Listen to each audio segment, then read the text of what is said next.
You are listening to Veggie Doctor Radio, and this is episode number 119.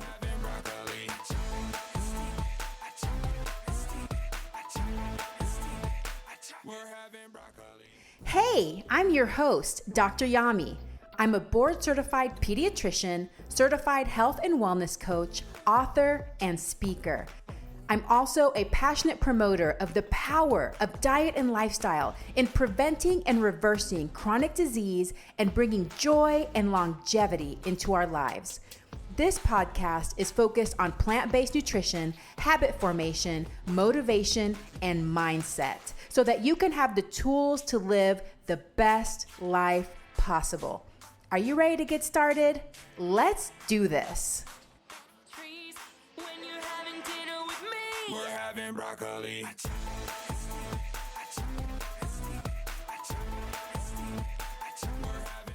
And I think also the power of starting small with our personal habits and what we expect of our families as well.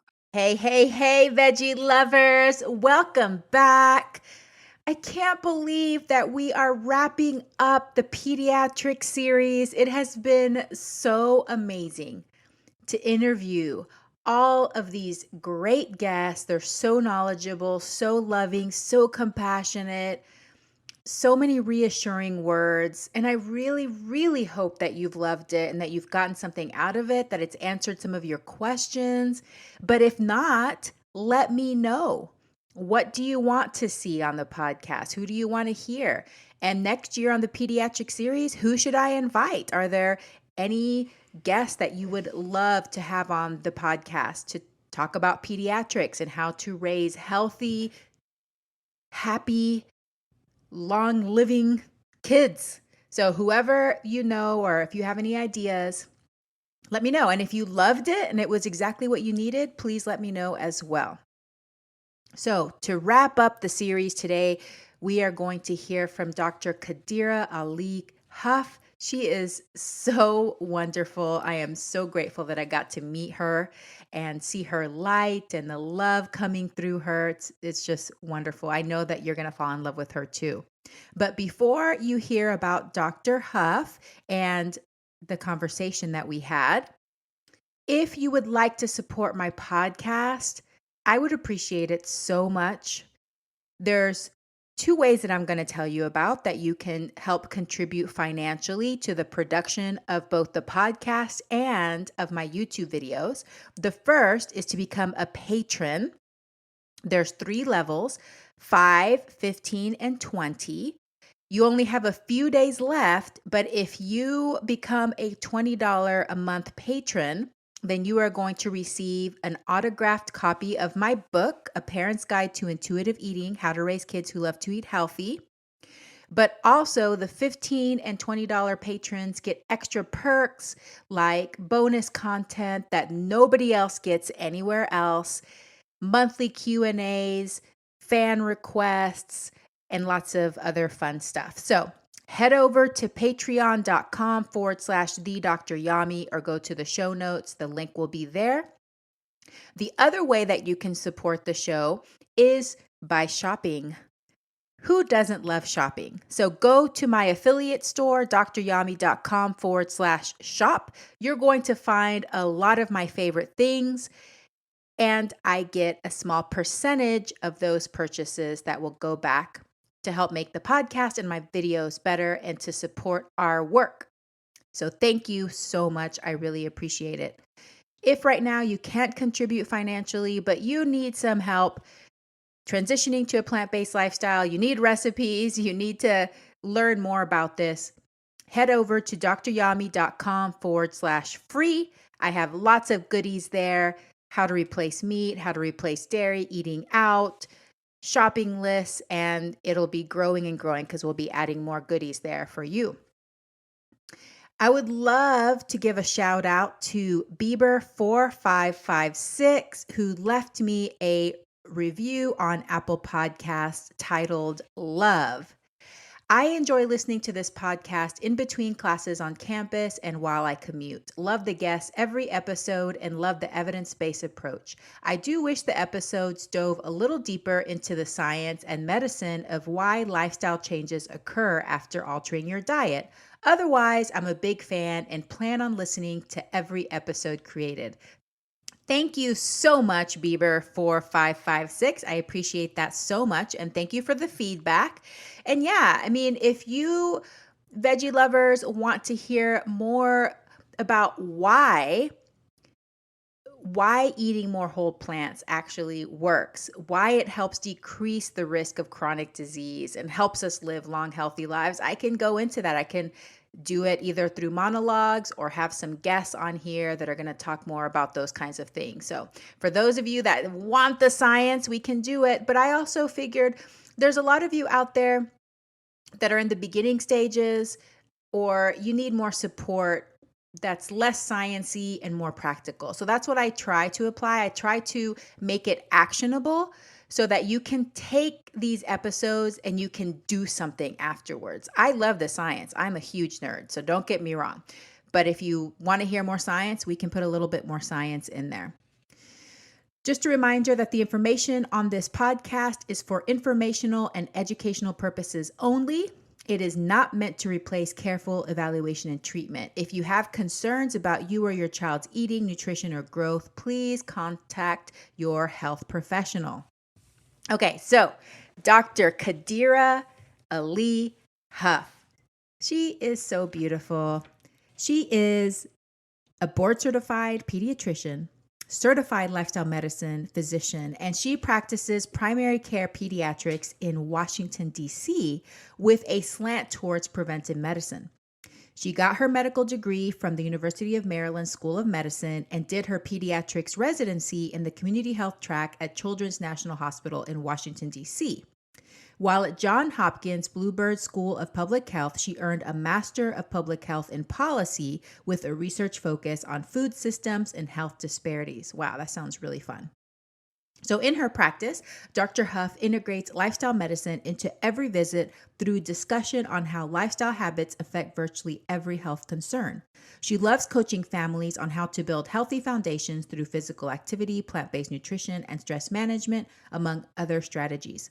In addition to a primary care role, Dr. Huff founded a business, Sprouting Wellness, to coach families along the journey from information to implementation of healthier lifestyle habits. As a whole family health advocate, Dr. Huff is passionate about creatively delivering lifestyle medicine education in a form that spurs families to create a culture of health at home, one healthy habit at a time. So she lives in Maryland with her husband and 2 daughters, and she loves traveling, riding her Peloton, and cooking new plant-based recipes. This interview was so fun. We had such a great time, and you're going to learn so much from her approach. So thank you so much for coming along this journey with me in the first ever pediatric series on Veggie Doctor Radio. Again, I hope you just loved it and learned so much and are able to apply some of this information immediately to living the life of your dreams with your family. Please give me some feedback. I hope that you really enjoy this last episode, and let's dive in. Oh, just feel it when you grill it, we gon' sing. When it's dinner time, I got something you should try. Dr. Qadira Ali Huff, thank you so much for joining me on Veggie Doctor Radio. I'm so excited to get to know you better. Thank you so much for having me, Dr. Yami. I am a big fan of your work, and so this is an honor. So thanks for having me today. Awesome, awesome. So exciting. And I just found out that we are fellow Pelomaniacs. So I feel Yes. even closer to you Mm-hmm. now. So this is Great going to be so connection. fun. So let's It is. start at the beginning. Okay. Tell me about your plant-based journey. That is a really great place to start. So interestingly, I was raised plant-based. Oh, My parents, they were vegetarian. Sometimes they were along the plant-based spectrum. I'll say that. And so at times we skewed more towards the vegan side of things versus vegetarian. But all throughout my childhood, since birth, there were no poultry or other forms of meat. And so that is kind of the foundation that I am built in. And that is the starting point from which I really strayed most pronounced during my medical training. So, Mm, residency was a time of really living the anti lifestyle, is what I like to call it, in terms of high stress. mm, Your sleep is all over the place. You're not getting enough. The quality's poor. My movement regimen was really off kilter as well. And then just kind of eating for emotions in a lot of ways to kind of manage the stress and also to kind of stay awake. So during my pediatrics residency training, I ended up gaining rapid weight and quite a lot of it over the 3-year period. And at the end of residency, I'm looking at like wanting to become a mom. I'm looking at starting my career as a pediatrician. And I realized I was not feeling really great in my skin and also feeling quite tired. Um, and I think having a little bit more free time as I entered attendinghood to be like, okay, now's my time to set up a routine to really pour into myself after giving so much during training. I really started to really be more deliberate in terms of my eating, really moving toward more of a whole food, plant-based diet instead of eating out and doing the processed quick stuff. I'm like, okay, Qadira, we're going to prioritize meal plans. We're going to prioritize cooking at home. And then that was my starting point. And then, really, over time, as I delved more into lifestyle medicine and just the evidence for more of an exclusive plant based diet, I really started to, remove the dairy and remove the eggs and move towards 100% plant based. But yeah. yeah, I love it. What a great story. And definitely residency is such a tough time. And I remember where I went to residency, they would boast that they would spend $500,000 a year feeding us. So we had free food all the Oh, time. Like once a month, we would have a grilled cheese bar where like whoa. somebody would come and like have that Texas toast and like Oh, multiple slices of cheese with like the butter. It was like we lived to eat, It was like yes. that was like the stimulation, That that was was the the highlight joy. of the day. After Yeah. you've been awake for 30 hours, you're like, Yeah. "Yes, give me like 2 of those Fat grilled and cheeses," salt. Yes. So I Yep. can totally identify with that. Mhm. And also, isn't it a little sad though that we have to be like for medical training, it takes so long. And Mhm. me and you, we didn't go to fellowship, Right. so a little bit earlier, but almost 30 years old before we actually got to be like, okay, now let's take care of ourselves. I had the Exactly. exact same experience, Uh-huh. you know? It's wild. Like, you feel like it's kind of like delayed onset adulthood where, like, other people have started to tinker around with their routines and, really pouring into their health, but that's a little delayed for us. Yeah, like I didn't have any hobbies. I didn't have Mm-mm. anything. It No. was like, okay, Who I'm am gonna start I? seeing a therapist now. I'm gonna clean Yeah. up my eating. I'm gonna start exercising. Yes. Like Uh-huh. I'm almost 30. I gotta get started on this stuff. Exactly. Better late than never. Better late than never. I want to go back and ask, why did your parents have a plant-based diet? Was there any reason why you were raised in that? What was Mhm. your parents' reasoning for that? That's a really great question. I think it was multifactorial for them. A lot of it was more of like health reasons for sure, and just recognizing that a plant-based diet was going to afford us much more nutritionally robust foods than the standard American diet. So they were very health conscious.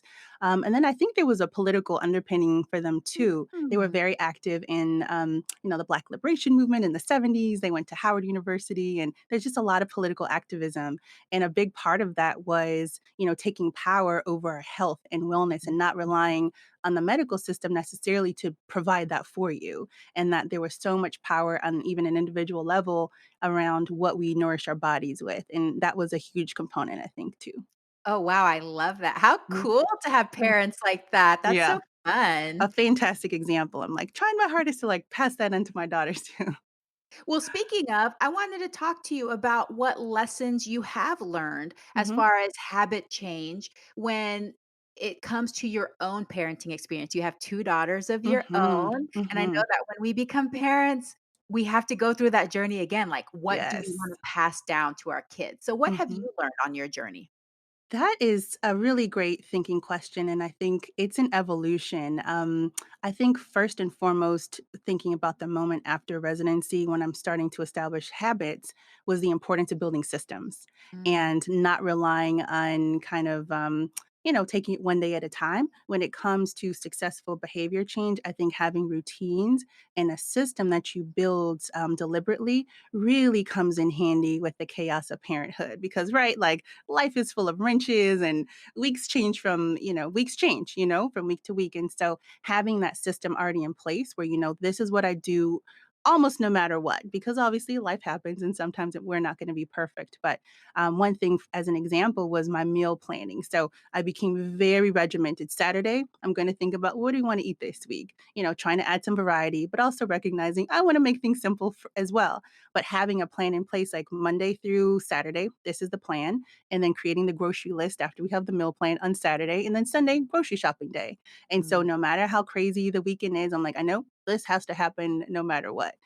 So that was really, really helpful for me. And I think also the power of starting small with our personal habits and what we expect of our families as well.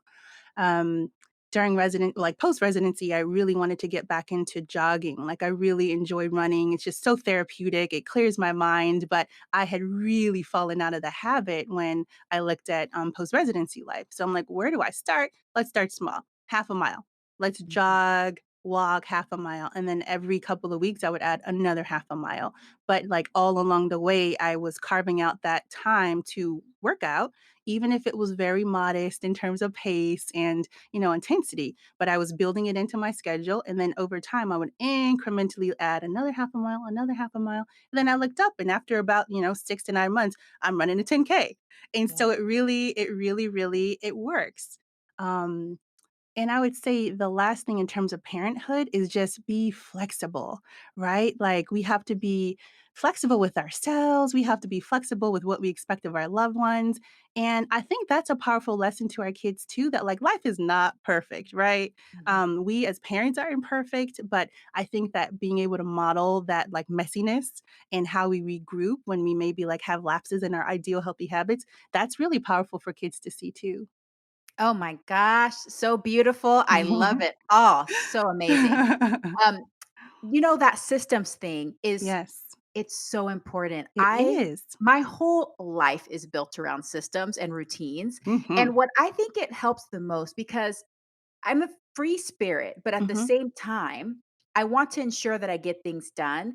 I Yes. want to make it easy for myself. And this is Mhm. what I think a lot of people don't realize because they feel like they don't want to be boxed into Right. something, Right. but actually it liberates your brain. So what Mhm. I feel like it helps do is ease that decision fatigue that we get. For So if we have sure. to be thinking all the time like, "Oh my god, what am I going to make for dinner tonight? What am I going to make for dinner? What am I?" It's like finally like whatever, I'm just going to order pizza, you know? And Exactly. so if you do that every single day, It's not it's sustainable. exhausting. Like It it's not good. really is. So having these systems in place relieves that decision fatigue so that Mhm. it's just automatic. It Right. becomes a habit and it makes it easy for you. So I think So that's what I easy. want people to realize is that really it's a way to make it easy, not a way to be restrictive. Exactly. There's liberation in structure. There Yeah. really, really is. And I think the other important thing to think about, you can build in, an eat out night. Like Mhm. just because you have the system doesn't mean it needs to be all like home cooking or this, that, and the other. Plan for fun. Plan for, those other moments to enjoy life. Yes, we definitely do that. So our eat out night is Friday, which Nice. the boys don't ever let us forget because How could they're they? the ones that decide what we're gonna have usually. So, that's part of our routine. We look forward to it. Yep. We enjoy it together. But then we know that Tuesdays are taco night and Wednesdays Love are it. pasta night. And of course I change it up, Mhm. but I don't have to be reinventing the wheel every Every single single week. weeknight. And I know that we're gonna have a nice satisfying, nourishing meal. So I That's love huge. those tips. Yeah. Tell me about your philosophy on the parent child relationship when it comes to behavior change. I know this is something we really wanted to get into on this Yeah. episode. This is a big one. And I think that there's so many layers. Doing primary care pediatrics, we talk a lot about the importance of the family unit being on board as much as possible when approaching behavior change and lifestyle change.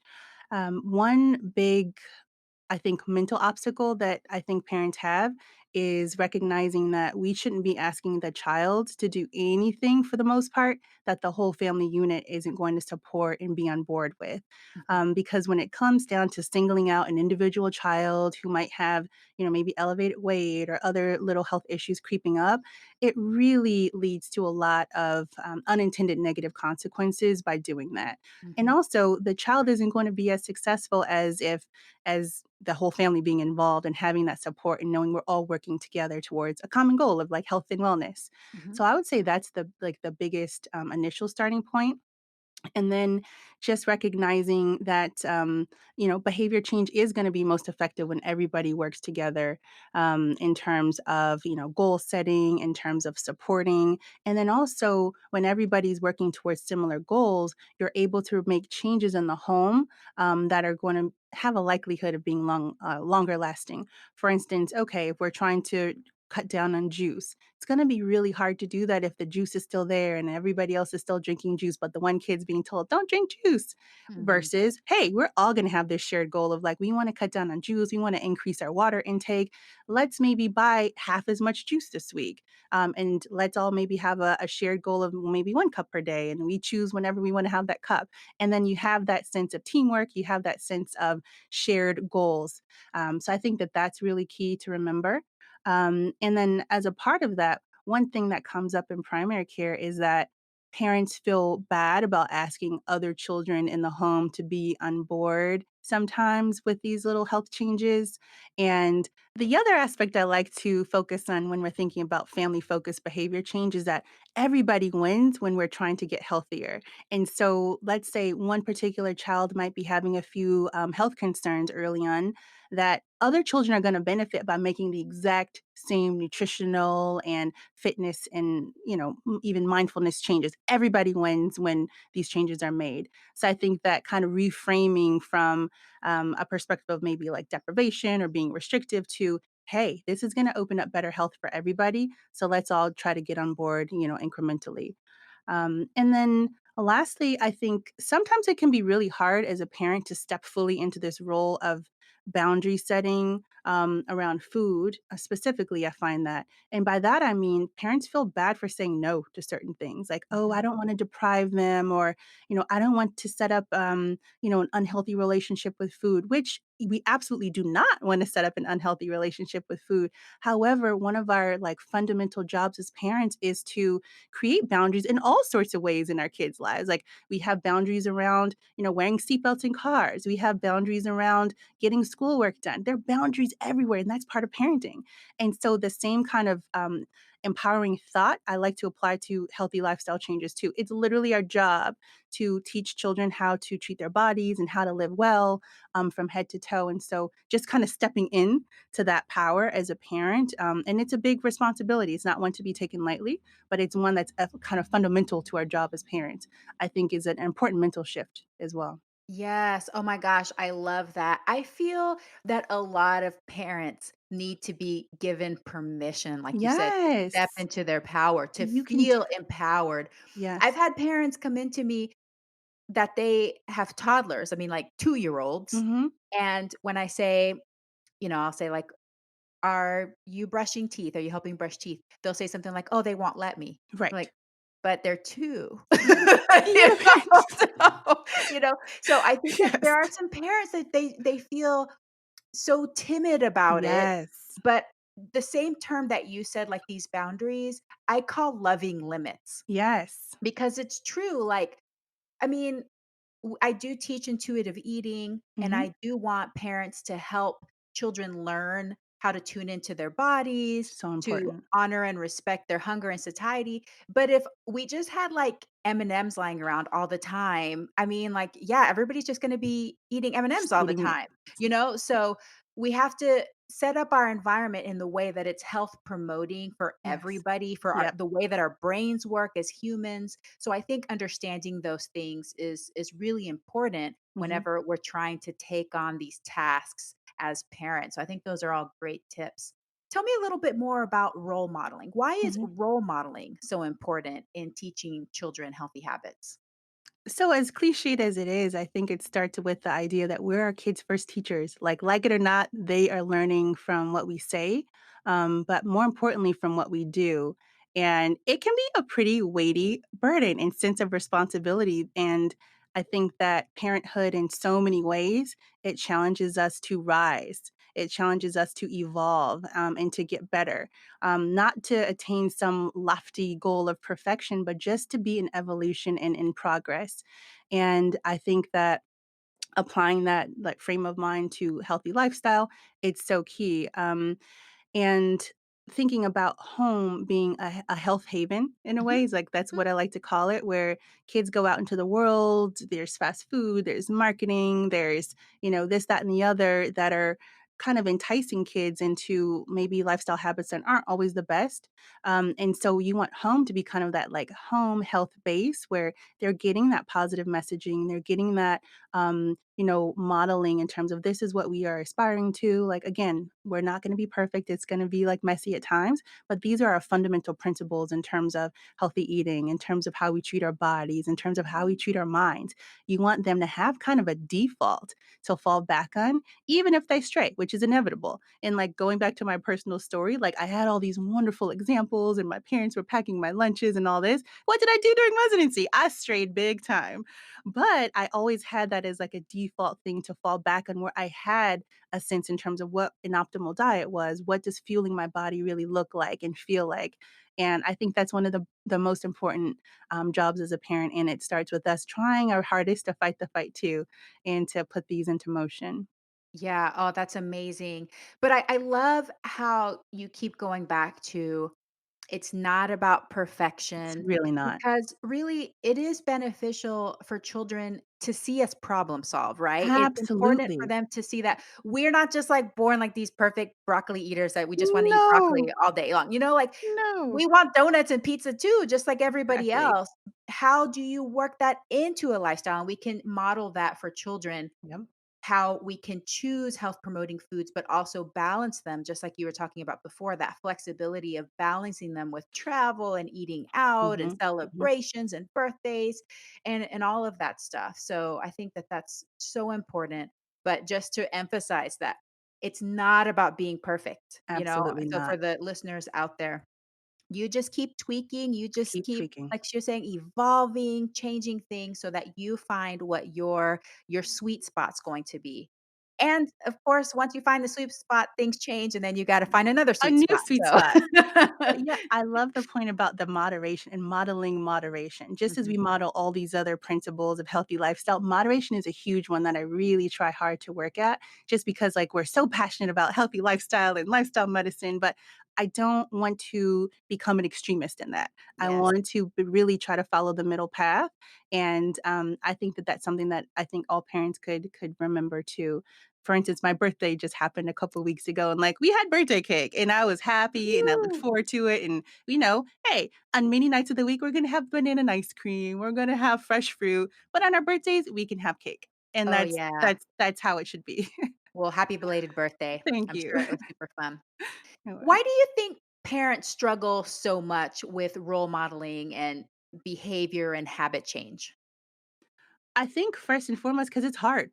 Changing our behavior is really, really challenging, and it takes a lot of deliberate planning and replanning and rolling with the punches. So even as an individual, this stuff is challenging. And then to fold in the added layer of, wow, I have a little person who's looking up to me and, expecting me to kind of know what I'm doing. That's again kind of a heavy responsibility.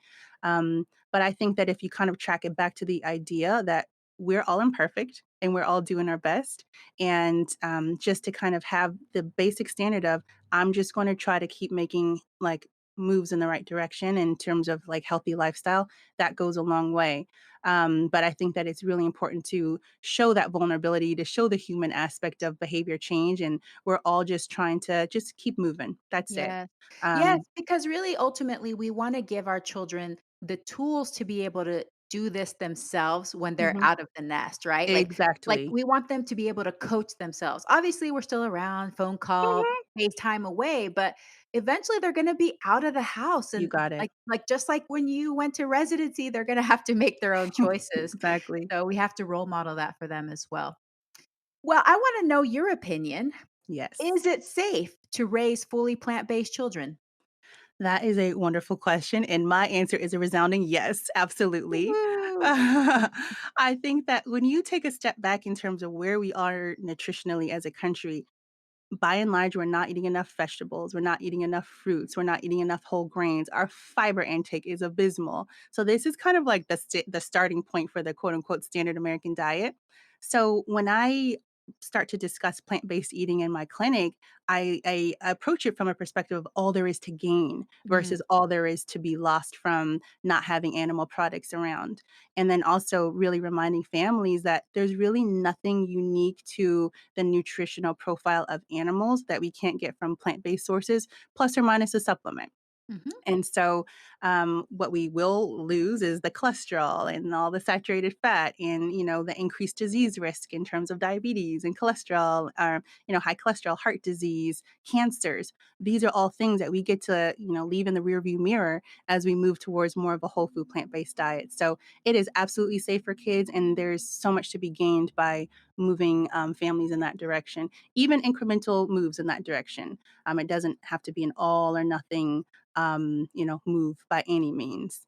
Yeah, no, that's beautiful. And just like you were saying, when you talk about to your families about what to put in rather than what to take out, I just that Exactly. word that always comes to mind is just abundance. Because Abundance. it's true, once you actually start getting the animal products out, you realize that animal products is just like a few things, right? It It's really is. chicken, it's beef, it's eggs, it's cow's milk, maybe Cheese. pork, Mhm. and that's 5 different ingredients. Yep. I don't know if I missed eggs, but maybe 5 or 6, something like that. But that's only Very 6 few. different things Mhm. in the plant-based world. I mean, just thinking about beans, there's like 400 varieties of It's edible beans. incredible. We have 20 commercially available plant milks on the market. The variety is huge. It's and And we growing think of every like, day. whenever we think don't eat animal products, people are like, well, what do I eat? Right. But it's so much. It's like the question should be, what do you not eat? Exactly. So sorry, I had to I go love off on that. a tangent there. No, I love that. That makes me so happy to hear. I feel the exact same way. So, what do parents need to consider? What do they need to be cautious about if they do decide to make the decision to Mhm. raise a fully plant based child? So I would say one of the biggest things to keep in mind is the importance of planning, like having balanced meals that you're planning to prepare for your family. Whole food plant based eating, especially for children who have pretty dynamic nutritional needs in terms of fat and protein and things of that nature. We really want to make sure that we're setting their plates up to reflect that. So I think there's so many wonderful resources online in terms of how to be conscientious in terms of meal planning. That's a starting point. Number two, I would say the importance of certain supplements. So depending on how where along the plant-based spectrum families are aiming to be, like if they're going to be exclusively plant-based, then having at least a B12 supplement is really, really critical. And then also, I would say consider vitamin D, depending on what fortified non-dairy products they're consuming in terms of soy milks or other plant-based milks or yogurts. Is really highly variable in terms of what those alternative foods are fortified with. So vitamin D, possibly calcium, and maybe the omega 3s. But I would say the one for sure is the B12, plus or minus the other ones, depending on what the nutritional makeup of their diet is and how picky the kid is, too. Mhm, mhm, And then the last dimension I would say is like the social implications of moving towards plant-based eating. That can be really challenging, almost more so, especially for children, than the nuts and bolts of getting healthy plant-based meals together. mm, Is preparing children for different eating environments where there might not be as many options as at home, and dealing with birthday parties and other occasions. What is your style going to be? Is mhm, it going to be, hey, when you go out, just eat what you're comfortable with eating, and then at home, this is what we eat. That's one approach versus, hey, I'm going to show up with a plant-based alternative to the birthday cake, or, have a side dish. So I think every family has to figure out like what their approach will be. But I think at a minimum, just think about those social dynamics and what that might mean for your kid at various stages of development. Yeah, absolutely. Because it can definitely change, For sure. whenever they're younger and they don't have too much an opinion. You can pre-eat before Mhm. events, you can take something along. When they're older, I think some children might struggle a little bit more with Yeah, feeling excluded if they don't exactly. participate. So every family kind of has to decide where Mhm. they're going to land on some of those decisions. So those are great, great tips there. So, what would be your wildest dream come true in regards to your patient's lifestyle habits? Ooh, this is a fun one. There's so many, like, if I had a magic wand, I would say just in terms of how critical plant-based nutrition is in terms of opening the door to optimal health and feeling great and from head to toe, I would probably focus on um, plant-based education in terms of just like knowing the nuts and bolts of like why this style of eating is great, plus culinary medicine or culinary education for our kids and adults. I Mhm. think cooking is definitely it's starting to be on the upswing in the midst of the pandemic because we're at home and a lot of folks are eating out a lot less. So we're returning to the kitchen, which is fantastic. But a lot of us, cooking has been a lost art. And so I think teaming up the plant based education plus some culinary education is a really, really wonderful combo that would lead to a lot of long term benefits in terms of, opening up the health benefits down the road. And that's on an individual level. I think that there is a ton in terms of the policy level, but Mm. focusing on the individual level, it'd be that. Oh, that would be huge though. Could you imagine if every single family suddenly knew how important it was to eat fruits and vegetables and whole grains and beans and had the And basic kitchen skills required to make some rice and beans and some steamed revolutionary. broccoli? I mean, like that would change so much for our So much. country. So, So fast. did you feel like when you left home, you had some basic cooking skills, or did you have to teach yourself? That's a great question. I think my cooking my cooking strength has definitely evolved over time, but I knew how to do a little something in the kitchen by the time I was in medical school and living independently, and I actually really enjoyed cooking too, so that helped me just, be more proactive about finding new recipes and just playing around in the kitchen. That was actually one of my, like, stress relievers, to a Mhm. large degree in med school too. I would cook quite a bit, so I had some pretty basic cooking skills, although Yeah. my mom says now I've surpassed her in the kitchen, so I'm like, "Oh, well, thank you." Whoa, I know. compliment. She's she's very sweet, very generous. That's so cute. Yeah, I have 2 sons, but Mhm. I tell them that I wanna make sure that before they leave for college, they need to be comfortable in the kitchen. I don't need them Yes. to be like master chefs or anything, but I want them to be able to put together a meal, Yep. plan a meal, and, I think that's just so important for health in general. Mhm. It's a What life skill. Oh, for sure, It and really is. obviously it evolves over time and you can take it Mhm, to the next level if you're interested, but I feel like a lot of people would benefit if they learn mhm. some of those skills early on. So, I agree, I agree. what do you wish more parents knew? Mm.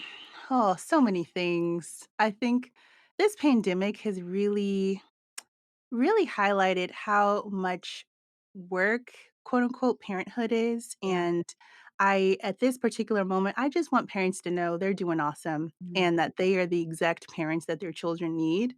I think that it's so easy to be hard on ourselves and feel like we're never doing enough. But Yeah. just taking a moment back and realizing you're doing as much as you can and your kids are going to be better off because of you. Yeah. Um, that's probably the most important thing, and, I mean, kind of extending from there that they have so much that they're, offering to their children that they're probably not even aware of in terms of modeling, in terms of just being and how to be in a very, very challenging moment in history, that even on our toughest moments, we're still showing and we're still teaching and we're still loving, and so just I want parents to know they're enough. Yes. Really hard Yeah. moment. That love and attention is the most important thing. Yeah, We it don't really have is. to have a lot of money. We don't have to be great in the kitchen. We just have to love and take it from there. And That's it. so, That's the thank starting point for you. everything. Yeah. Oh, you have such a beautiful heart. Thank Oh, you I too. love it. That's so great. Well, let's talk about you and your personal habits. What personal habit are you most proud of? How did you develop it and how do you maintain it? Ooh, that's a good one.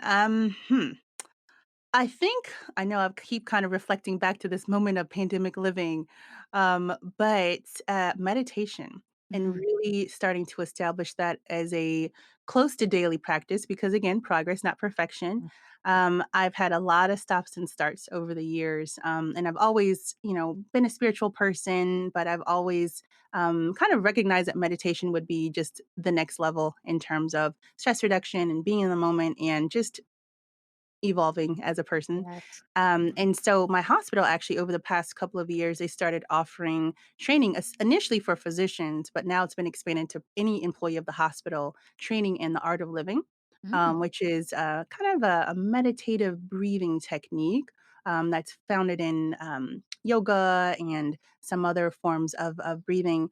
And it's been fantastic. So I've actually done that training 3 times now over the course of the past probably 2 to 3 years. The most recent training several months ago really was, I think, the magic sauce in terms of really establishing it as a routine, where I'm now at the point where, "Hey, if I don't get my meditation in, I feel off." mhm. And that's one of my big litmus tests in terms of, like, when something is really entrenched and has become, like, a part of your fiber. And so I'm really proud of that, and I think it's just taking kind of time and, like, start and start, but, like, keeping my eye on, like, the final goal of, like, "This is important. I know I feel good when I do it. I know that there's so many health benefits from head to toe." So that kept me kind of driven even as I was having my starts and stops along the way to Yeah. establish it. Well, have you developed a system around it? Is there a particular routine that There you have with your is. meditation? Yeah, so my routine has been kind of pre-COVID and then post-COVID. So pre-COVID, like, I could, like, wake up and, like, have my, like, 20 to 30-minute moment before, like, "Mama," starts calling out from the other room. But now it's become more flexible where I'll do it either in the morning if I can, squeeze it in or during nap time. So one of those 2 times. I know myself enough if, like, it doesn't happen prior to midday, then, nighttime becomes a little dicey. Yes. So that's the big thing, for me.